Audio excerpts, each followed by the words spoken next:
And so there's a lot of different considerations when you design a tactic. And this, for, if you're watching, forgive the amount of words on this next slide. But this is just an example of one of the tools. Ooh, there's a lot of words. Whoa. So many ideas. So many ideas. I have to, wait, we need that drop. I'll just say it. I'll step on it.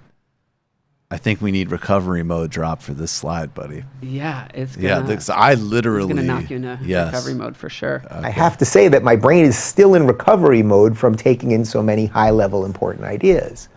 Recovery mode's actually a step on the action planning under celebration. Oh, beautiful. Is that debrief? All right, break this down, man. So this was developed by Beyond the Choir initially, adapted in Organizing Cools the Planet. But these are just some of the consideration. Designing a tactic is a lot of work and requires rigor. Mm-hmm. And so it starts by developing your goals and strategy, which is basically the map that we started out with earlier. And I'm not going to read all of the smaller text under here, but if you are organizing with a group and you're listening to the podcast and you want to access this, what these dots are different questions to ask your group that will help you refine your strategy, help you consider these different points. So the next is the history and the location. Where are you doing this action?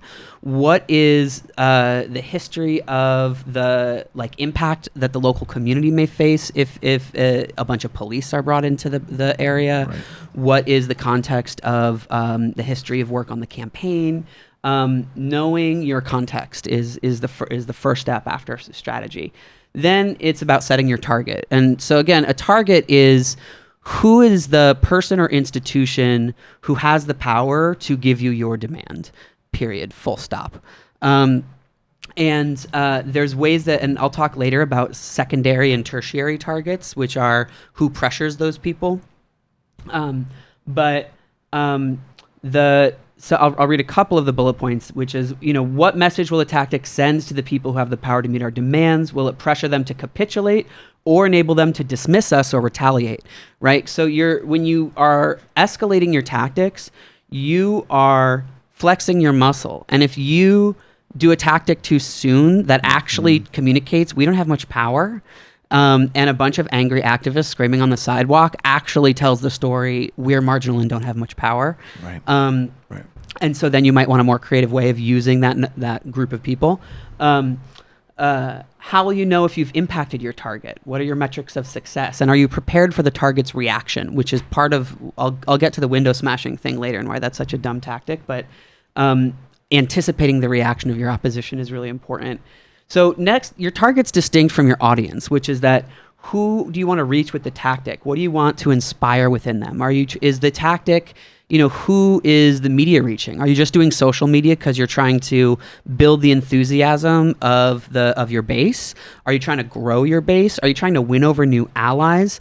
Before, when we talked about the spectrum of allies on the last show, we talked about tactics being neutral in the sense that any tactic is going to alienate some people and attract other people. So are you doing that on purpose? Are you attracting the people that you want and need?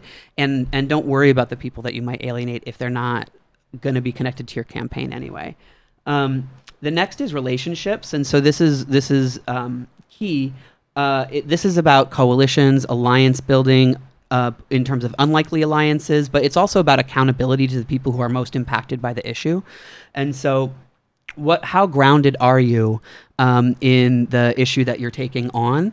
And people who live day to day with the material consequences of the issue you're fighting are always the best spokespeople, always have the most insights about the nature of the problem. Bernie Sanders campaign. You have people who work at Walmart saying Bernie Sanders is the best advocate for us. Exactly. Right. Yeah. Right. And have the biggest insights for solutions. They understand it best. They live it. Yeah. Right. So then next is timing, right? So how can we leverage unfolding events right now as opportunities, and does the political moment hold potential for us or vulnerability for the target? Next is the tone. Your action could be anything. It could be angry. It could be jubilant. It could be solemn. It just depends on the message you're trying to communicate and the action logic of that. Next, we talked about message already. Next is organization. How well does it build the work that you're doing? Resources. really mapping out what's it going to cost in terms of hours, time, money, materials, relationships. What are the resources that you have? Then celebration is a super important step, which leftists like hate to celebrate when victories are not perfect. And it's so important to be building a campaign that you celebrate your victories. Claim wins. And that's when you can go into recovery mode from all the high level ideas. And then debrief is when you evaluate and make meaning of what's going on. And we'll talk about that at the end in terms of praxis. So that's just like a little taste of some of the tools that are here that I'd really encourage people to use. So we're going to need to go to the post game in a minute. Mm-hmm. So we'll get some more of these lessons, and we'll also talk a little about what's happening in Hawaii in the post game. But I just want to throw one out there because it's something I haven't particularly cared to talk about one way or another, to be honest, because I just genuinely think mostly this is a overhyped bullshit story. But I want to give you, I want to run by you an example too of also like redundancy of tactics and why things may or may not work in certain contexts. Right. So, and you know, I'll just say my reactions. I'm not advocating that anybody do anything. I think when that guy punched Richard Spencer when Trump was getting inaugurated, that ended up being an incredibly positive cultural moment because there was a symbolism, there was an action logic that was like, nah, actually, like the new thing isn't going to just be, you know, people, you know, with this kind of politics strutting around the streets. And people are going to, you know, get in people's faces, right? Now, and I'm making no moral claim about this, although, you know, I have criticisms of a lot of these tactics that are being enlisted. That kid, Andy No, who is a complete asshole, I have absolutely zero respect for, I don't care about. He's a reactionary propagandist. He's a reactionary propagandist and many other things that I frankly probably should not say. That milkshake interaction was a net positive for him. Right. Period. It's good for his career, raised a huge amount of money. His podcast with Joe Rogan was the most downloaded podcast on iTunes, period. Like not just in a vertical. Mm-hmm. So people have to start to ask themselves, like, in which context does which tactic make sense? Yeah. And when does something become not only potentially super self-indulgent and limited, but actually literally precisely the kind of feedback loop that someone like Andy No wants? And again, I can already hear certain people being like, you know, you don't get it, and you're doing, you know, you're being you're doing moralism. And I'm telling you, stripping everything aside, who won from that incident? Yep, I agree. Who is the winner? Andy No and the brand of that bullshit reactionary concern troll nonsense is the big winner. Mm-hmm. And there's that asshole from Quillette. And I understand that he's been involved in other things. I know that objection too.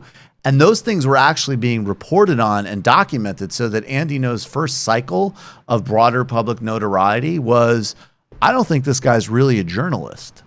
His second cycle was the most downloaded podcast on iTunes. It's not, I'm sorry, it's not a good tactic. And that might trigger some people, but it's not a smart play. And I always want to get specifically into, in a non-moralistic way, how do we actually assess our tactics and not become addicted to them? Yeah, exactly.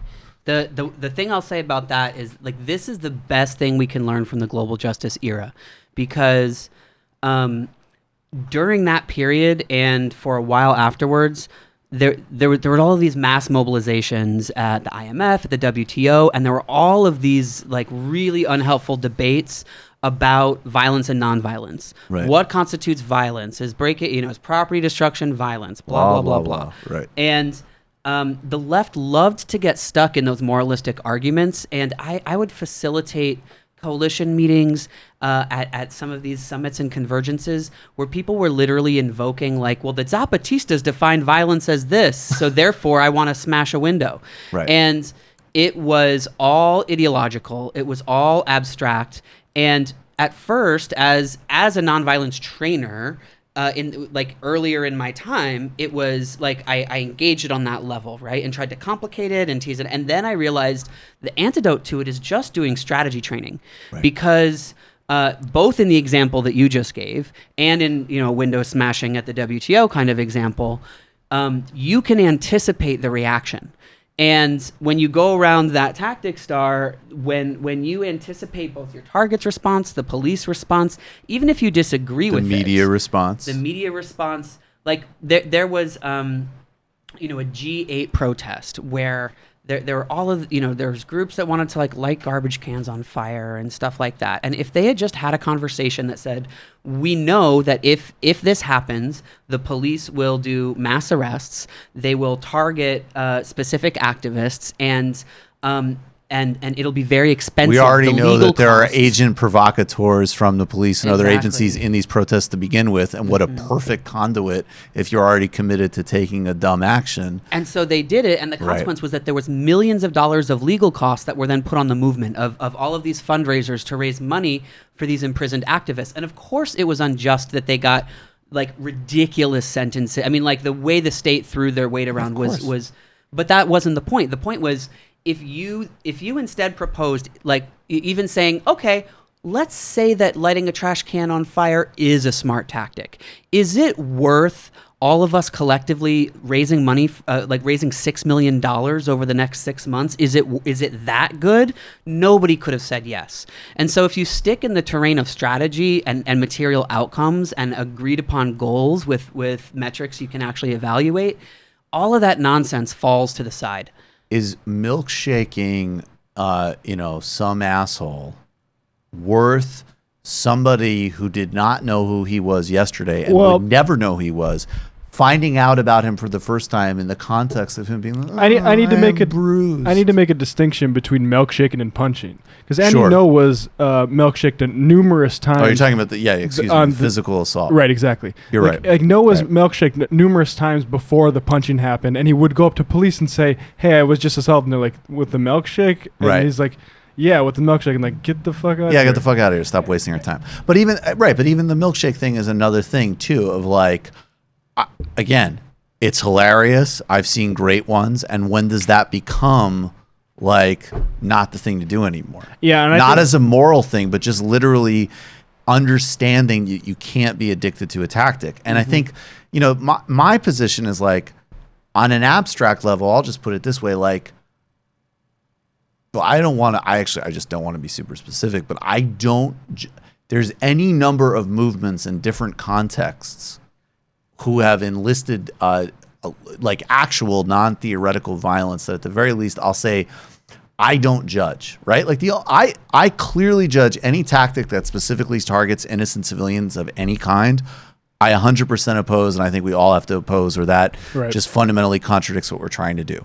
But there's many other contexts that you could take from many other examples, whether it's struggling against apartheid or the Cuban or Vietnamese revolutions or the underground resistance to the Nazis or whatever, that employed a lot of different types of tactics that I have zero, cannot emphasize enough, zero moral judgment of.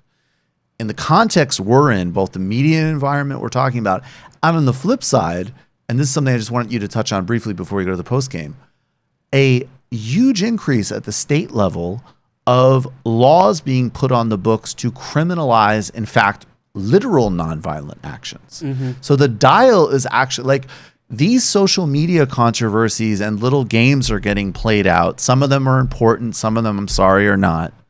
And then the broader structure is actually a system of policies being put in place that, as an example, could actually make it legal for somebody to run over a protester doing a highway protest, make the people at Standing Rock accountable for the legal bills and security that the private firms sent to terrorize them. And then the last thing I just really briefly want to add, because I think it's important. I think, Marx identified the working class function not as a moral the goals of getting rid of injustice and oppression were moral, but it was also it was super strategic. It was laborers are that's the counterweight to all the power in the world is numbers. And so when you start thinking in a large cohesive group that can actually synchronize to do large cohesive things, that is when you still have to start thinking of building a left that is literally broadly appealing. Because you need to be able to do mass scale things like strikes. And if you want, I think the key takeaway that I'm hearing in what you're saying too is that militancy and anger works if you have the moral high ground, which is why, for example, the Panthers are so compelling. Absolutely. And having the moral high ground isn't just about dressing in a suit, and it's not like respectability politics necessarily, but there are some tactics like throwing a milkshake kind of randomly that fundamentally doesn't carry with it the moral weight of indigenous people occupying their sacred site, so it's not destroyed. I'm sorry, just one other really quick example. Several years ago, Rupert Murdoch was engulfed in a massive scandal in the United Kingdom. The first time, and maybe the only time in this man's political career, that there was actual, somewhat political pressure on him. He's called to Parliament. He's getting grilled, including by politicians that had probably previously been in his pocket. Louis Mensch is asking him hard questions. He looks uncomfortable. He looks clammy. Then some asshole throws a pie in his face. Johnny Marbles. His wife at the time, Wendy Dang, punches the guy. All the headlines are idiot throws pie in old man's face. Right. Wife defends him. Stories totally obscured. Yep. You've just watched a Michael Brooks show video, and you can watch all of our full main live shows every Tuesday night at around 7 p.m. Eastern Time, and subscribe to get all of the clips you want. We're covering the globe. We're focusing on international relations, the intellectual dark web. We're having fun. We're doing deep dives with a lot of amazing guests. Of course, become a patron for the whole thing at patreon.com/TMBS, or subscribe to this YouTube channel and help us keep growing and get that content out there. Subscribe below.